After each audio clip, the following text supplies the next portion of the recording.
Today's podcast is brought to you by our friends over at Smart Deploy, IT tools to manage your computers faster, easier. Head on over to smartdeploy.com/FRD. Faster. You should head on over to Smart Deploy faster. I don't technically deserve to be able to make fun of you for misspeaking anything because you do all the hard work. But I'm going to anyway, you know. I was waiting for it. Go on. No, I'm just kidding. Go on. No, I got nothing. I probably should have looked in the mirror before I got on camera. Yeah. What are you going to do?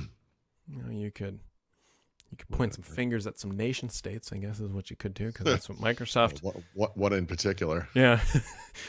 Microsoft basically came out and said, we're not saying it's Russia, but it's Russia who is We'll literally say. Yeah. Well, what we are saying is they do more nation-state-backed cyber attacks than all of the other countries on the globe combined. So, hey, speaking of which, this is a weird digression. Are you watching or have you watched already the second season of For All Mankind? Yes. Okay. Yeah, that's been out for we watched Yeah, that. we wait until it's done, you know, so I don't know what we were into at the time, but we're plowing through it this week. So, okay, I just wanted to make sure. I this is going to sound weird when I say it, but I think of you often when I see this show. How far along are you in it? We have 2 more episodes left. So okay, so you're past the point. Like the first season, for people who have not watched it, is fantastic because it does a really good job of aligning like actual history versus their sort of sci-fi narrative. Like it's really well done and it's close enough. But I'm curious what you're going to say because season 2, because I have some very strong feelings about this. Go ahead. But then season 2 deviates. There's a spoiler, and I don't want to spoil it because I think it's the last episode. But season 2 deviates from that first season thing that I loved. Season 2 is still pretty good, but it's not quite history like overlay. Yeah. So so I have a lot of problems with this show now. I love the show because it's space and blah blah blah whatever, and I love the actors are great. I love all the space stuff. But man, there is way too much non-space stuff in this season. And there's an entire episode where a character that didn't exist in the first season, who was a child of 2 of the main characters, has this emotional "I want to go to college" moment, and it's like, what is this? The CW now? Like, what is this? Yes, I'm here for space drama. Yeah. Right. So you can understand, or you could probably imagine how awful it is to watch TV with me because they keep pausing it, going, "What are they doing?" I can imagine how that. Like, what is this? I'm watching this for space. Like it's a teenager that wasn't even in the show before.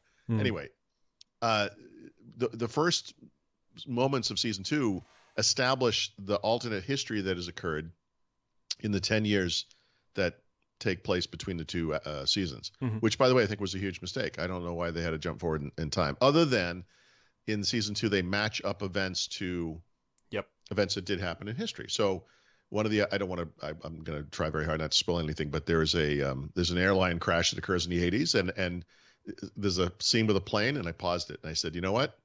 I bet this is that airline crash. And I looked it up, and it was. And I kind of appreciate that.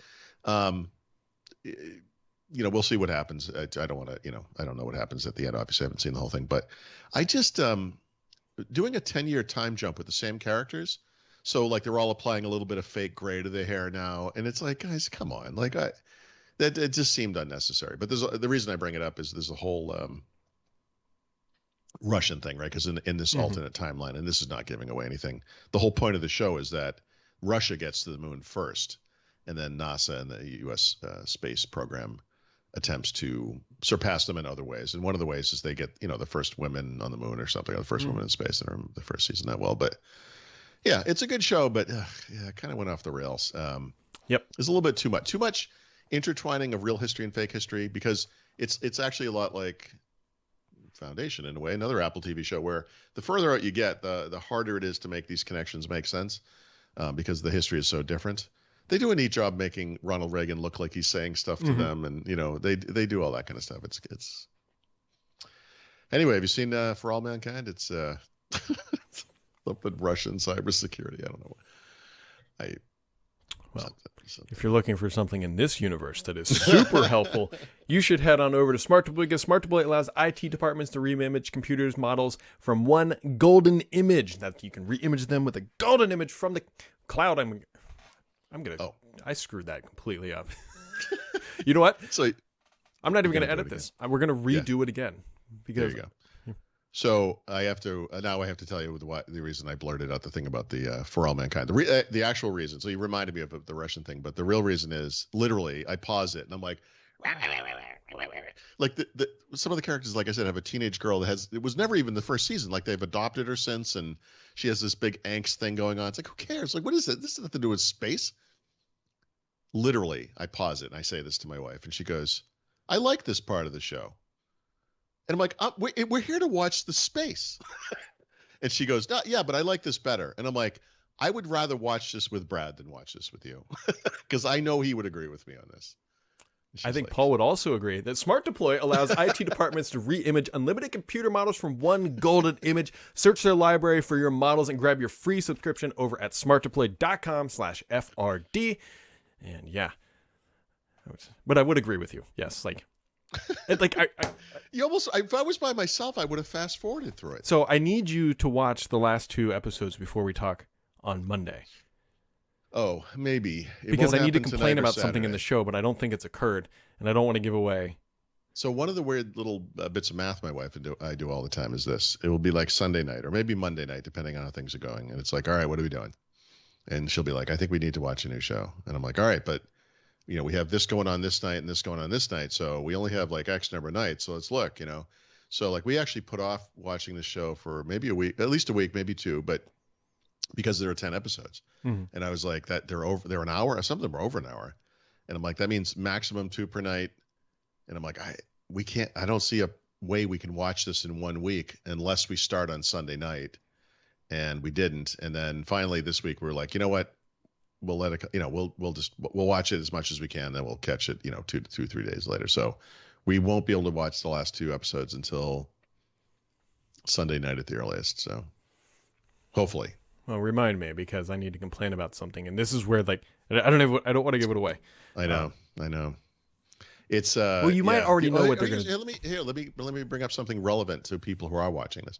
There are computers in the show, right? Now I know enough about the history of computers to know that when the girl I complained about is using an Apple IIe to do whatever she's doing, that's accurate. This particular scene took place in 1983.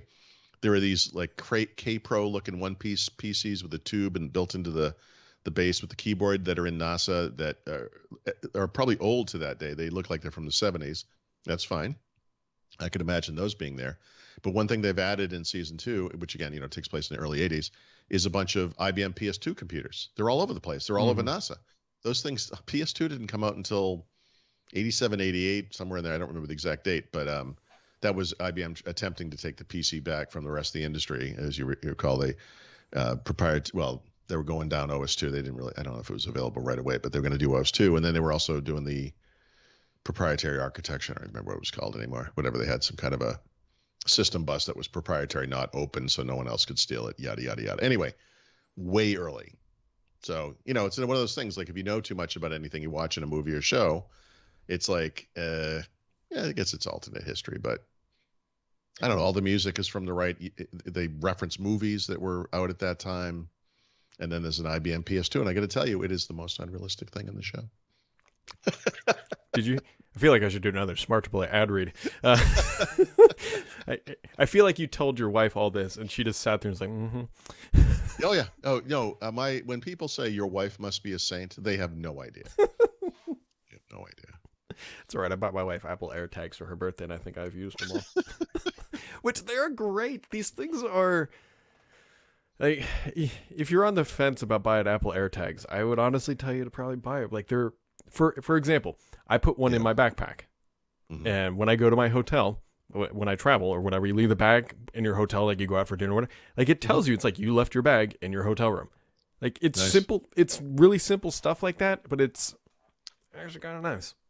Yeah, that's Apple in a nutshell. That whole ecosystem lock-in. That's what it's all about. Those little nudges where you're like, oh, it's almost getting a little hit of dopamine or something. Where you're like, yeah, nice. It's like, oh yeah, that thing I bought is doing the thing it's supposed to, and now look, I know where my backpack is. Like, it's right. The one annoying thing is so you got to be careful sometimes, because like if you have too many of them near each other and then like you leave and you get like, it's like, what, you left 3 things behind. It's like, well, okay, not really, but whatever.